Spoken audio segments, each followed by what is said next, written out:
अंजाम वफा क्या होगा सोचा नहीं करते, मोमिन कभी हालात से सौदा नहीं करते। ये हौसला सिखाया है दीन इस्लाम में, अगर सर सजदे में हो तो तलवार की परवाह नहीं करते। ये लोग बहुत सियासत खेलते हैं, संभाजी महाराज, औरंगजेब, संभाजी महाराज। अरे तारीख पढ़ लो, इस बंजर शहर खटकी को आबाद किया था मलिक अंबर ने, उस इतिहास को कैसे बदलोगे? उस इतिहास को कैसे? औज़ुबिल्लाहि मिनश शैतानिर रजीम, बिस्मिल्लाहिर रहमानिर रहीम। जनाब इम्तियाज़ जलील साहब, जनाब नासिर सिद्दीकी साहब, SDPI से अपना फॉर्म विड्रॉ करने वाले कैंडिडेट आए हुए यहाँ पे, हमारे भाई यहाँ मौजूद, मेरे भाइयों, बुजुर्गों, मेरी माँ और बहनों, अस्सलाम वालेकुम वरहमतुल्लाहि वबरकातुहू। महाराष्ट्र इंतखाबात में सरगर्मियों का माहौल तो है, मुख्तलिफ पार्टियां हिस्सा तो ले रही है, लेकिन ये नहीं मालूम कि कौन किसके साथ है। महाराष्ट्र में सियासत एक मजाक है, कोई इंतखाबात जीतने के लिए लड़ रहा है, कोई किसी के वोट काटने के लिए लड़ रहा है। कहीं पे एक ही गठबंधन के 2 कैंडिडेट है, तो कहीं पे कोई ये बोल के विड्रॉ होता है कि यहां से मुसलमान नहीं जीतना चाहिए। और असल एंटरटेनमेंट तो रिजल्ट के बाद होगा कि कौन किसको बिकने वाला है, किसकी हुकूमत बनेगी, कौन शपथ लेगा, कोई भरोसा नहीं है। ये सब इख्तिदार के भूखे हैं, सब इख्तिदार के भूखे हैं। और दूसरा इनका मकसद ये है कि यहाँ से कोई मुसलमान लीडर ना बने, यहाँ मुसलमानों की लीडरशिप आगे ना बढ़े। और मजलिस इत्तेहादुल मुस्लिमीन का मकसद कोई ज़ाती इख्तिदार नहीं है। अगर ये होता तो वैसे तो हैदराबाद में हमारे पास बहुत इख्तियार है, वहाँ हमारी बहुत ताकत है। हमारे सदर को अल्लाह ताला ने दौलत, शोहरत, इज्जत, क़यादत हर चीज़ से नवाजा है, लेकिन वो मुल्क के कोने कोने में अगर जाते हैं तो इसीलिए जाते हैं। और अगर मजलिस मुल्क के मुख्तलिफ रियासतों में काम कर रही है तो इसीलिए कर रही है ताकि मुल्क के गरीब, मजलूम, दलित और मुसलमानों को उनका हुकूक मिले, मुल्क भर के मुसलमानों में एक इत्तेहाद पैदा हो।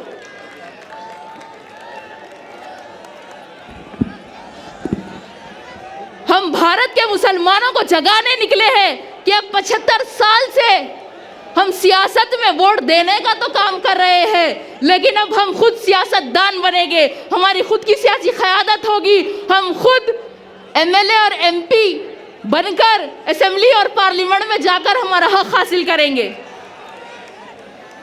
महाराष्ट्र इलेक्शन 2019 में सिर्फ 10 मुसलमान जीतकर असेंबली गए, जबकि महाराष्ट्र में 1 करोड़ 30 लाख मुसलमानों की आबादी है। और फिर ये साल हुए लोकसभा इलेक्शन में किसी भी पार्टी ने पूरे महाराष्ट्र में से एक भी मुसलमान को टिकट नहीं दिया, सिर्फ एक इम्तियाज जलील साहब ठहरे थे और उनको भी सबने मिलकर हरा दिया। आज भारत में मुसलमानों की 14% आबादी है, लेकिन हमारे MP सिर्फ 4% है। और ये आज यही वजह है कि आज मुल्क में मुसलमानों के साथ हख्तलफी होती है, हम पर जुल्म होता है। आज मुल्क में मुसलमानों की जानों की कोई अहमियत नहीं है, हमारे नबी के शान में गुस्ताखी की जाती है। और आज अकेले नखीब मिल्लत असदुद्दीन ओवैसी साहब पार्लियामेंट में 20 करोड़ मुसलमानों की नुमाइंदगी करते हैं बेबाकी से। अगर उनके साथ हमारे और 25-30 MP हो जाए, 50 MP हो जाए, तो क्या किसी की मजाल है कि हमारे खिलाफ कोई कानून लाए या हमारे साथ हख्तलफी करे? आज चंद्रा बाबू के कोई 14 MP, नीतीश कुमार के 12 MP की वजह से NDA की सरकार है। अरे ख्वाब बड़े देखो, ख्वाब देखोगे तो ही ख्वाब पूरे होंगे। हालात को नज़र में रखते हुए हमें बुज़दिली और गुलामी का नहीं, बहादुरी का मुजाहरा करना होगा। अंजाम वफा क्या होगा सोचा नहीं करते, मोमिन कभी हालात से सौदा नहीं करते। ये हौसला सिखाया है दीन इस्लाम में, अगर सर सजदे में हो तो तलवार की परवाह नहीं करते।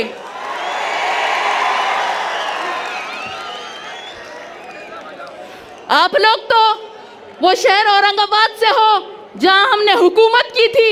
ये लोग बहुत सियासत खेलते हैं, संभाजी महाराज, औरंगजेब, संभाजी महाराज। अरे तारीख पढ़ लो, इस बंजर शहर खटकी को आबाद किया था मलिक अंबर ने, उस इतिहास को कैसे बदलोगे? उस इतिहास को कैसे बदलोगे? बड़े आए औरंगाबाद को संभाजी नगर बनाने वाले। औरंगाबाद की आवाम से मेरी बस यही गुजारिश है कि आप लोग भारी अक्सरियत से इम्तियाज जलील साहब और नासिर सिद्दीकी साहब को कामयाब करिए। 20 तारीख के दिन मुत्तहिद होकर अपने वोटों का इस्तेमाल करिए, क्योंकि इत्तेहाद की पहचान है शहर औरंगाबाद। शुक्रिया, अस्सलाम वालेकुम।